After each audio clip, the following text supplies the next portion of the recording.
kan? Permainan ini namanya balap perahu lumpur. Perahu ini bukan sekedar alat permainan, teman.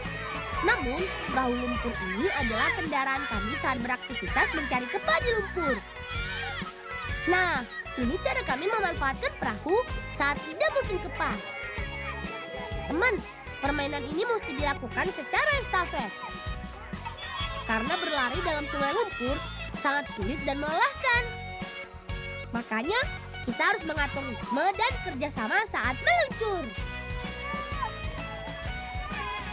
Ayo, Angga, yang semangat! Ya, mereka sudah putar balik. Berat untuk menyusul mereka. Tim Amirul menang. Kemudian disusul timnya Jamal.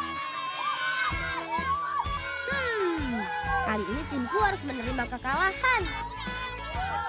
Tapi nggak usah kecewa, teman. Besok kami akan rajin berlatih lagi supaya bisa menang.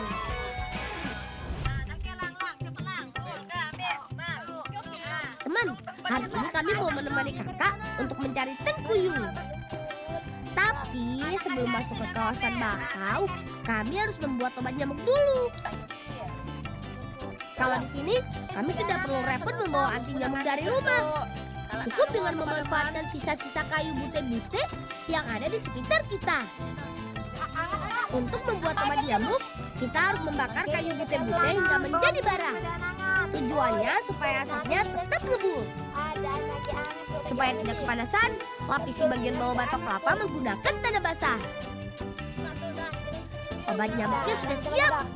Ayo, kita mulai perburuan tengkuyung.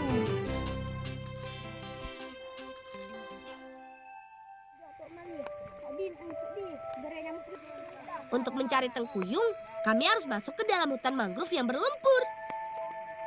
Tempat ini selalu basah dan terdapat genangan air di beberapa tempat, sehingga menjadi rumah yang nyaman bagi nyamuk.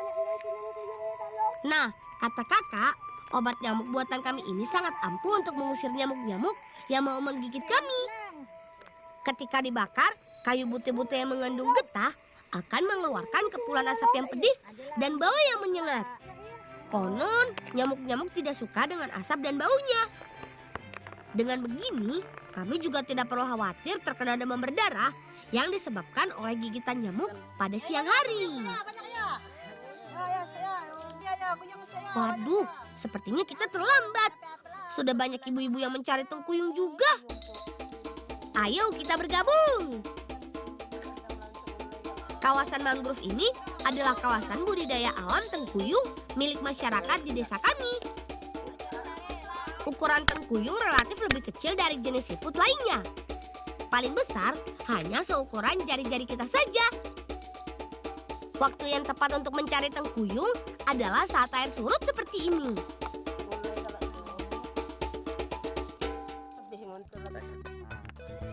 Biasanya mereka akan bergerombol di sekitar akar dan batang tanaman yang ada di mangrove. Ya, cobalah semediana. Nasi basar ke kuyungku itu, Rul. Kuyungku. Lang, itulah namanya tengkuyung. Untuk dimasak tapuan dengan keladi, nyaman tuh. Kalau balik dari situ kita masak ini ya. Ayo, Kak. Sudah lapar nih. Kita masak tengkuyungnya.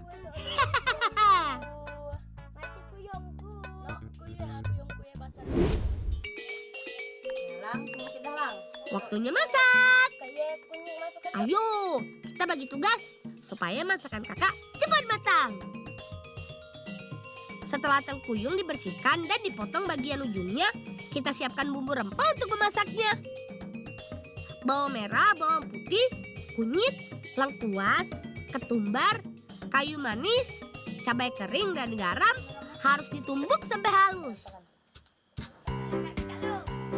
Enggak, jangan kelamaan parut kelapanya.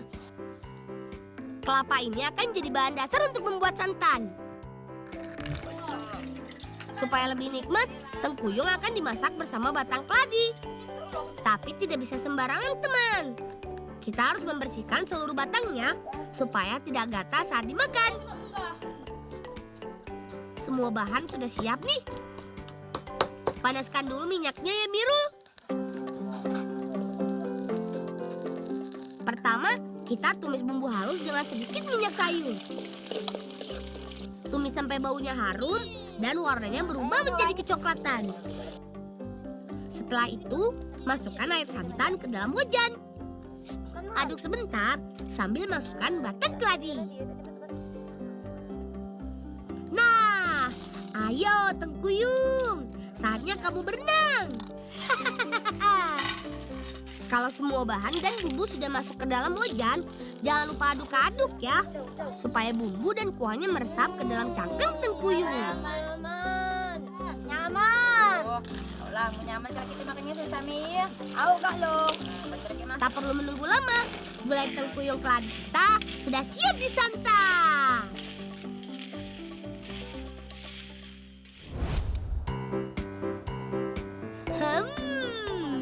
Harum sekali.